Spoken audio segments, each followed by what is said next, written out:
Howdy folks, Jambareeqi here. It's that time of the year again where I get to review another Simpsons Halloween special.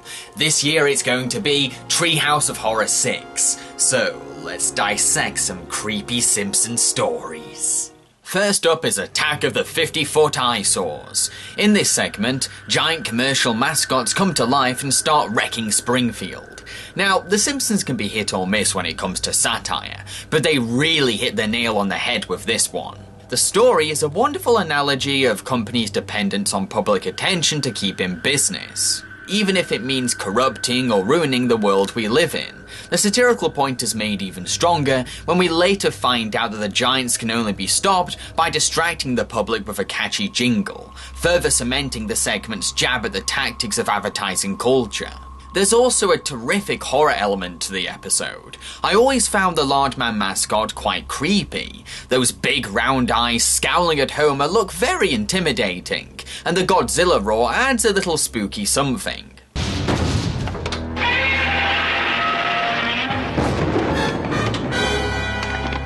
Somehow, The Simpsons managed to turn a Fleischer-style cartoon mascot into one threatening monster. This segment is a very clever satire on advertising culture. It'll make you laugh, think, and maybe poop yourself when you see Lardman. Next, there's Nightmare on Evergreen Terrace. This tale is a parody of Wes Craven's A Nightmare on Elm Street. Groundskeeper Willie is left to die in flames at a parent-teacher meeting, and seeks revenge by trying to kill the Springfield elementary children in their dreams. This is a ridiculously good segment. Choosing Willie to fit the Freddy Krueger role was a stroke of genius, because his grisly face and aggressive Scottish accent are inherently intimidating traits for a killer character.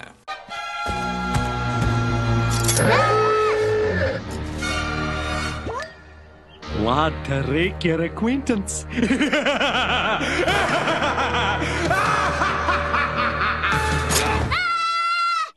Plus, holy shit, does it look terrifying while on fire! Kids saw this and they probably crapped themselves! The whole segment is wildly creative with its visuals too. It takes advantage of the dream setting to come up with over-the-top imaginative imagery.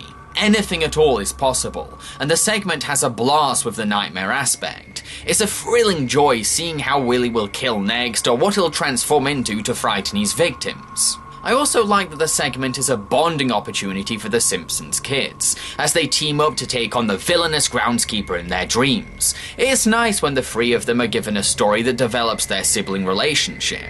Plus, I love that Maggie saves the day, once again proving herself to be the most badass Simpsons character. This is an insanely fun and creative Treehouse of Horror segment. It really captures the gruesome energy of a classic 80s horror film. And finally, there's the last segment, Homer Cubed. In this story, Homer tries to hide from Patty and Selma, but ends up in the third dimension.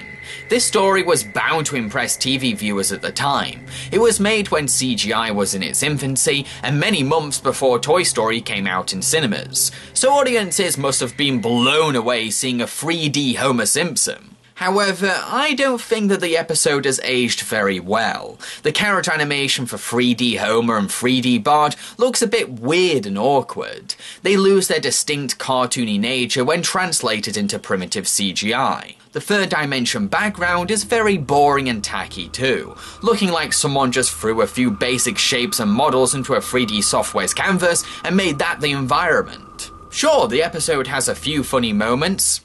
This is your physician, Dr. Julius Hibbert. Can you tell us what it's like in there? It's like, did anyone see the movie Tron? No. No. No. No. No. No. No. No. No. No. No. Yes. I mean, no. No. And the ending where Homer ends up in our world is amusing because it genuinely disturbs him. But the segment as a whole isn't anything special and has really dated. I respect Homer Cube's place in animation history, but I can't deny how gimmicky it feels looking back on it, as if the whole entertainment value lies in the novelty of seeing CGI Bart and Homer. I've been Jambareeqi and I hope you enjoyed this review of the stories from Treehouse of Horror 6. Feel free to support me on Patreon. Cheerio, folks.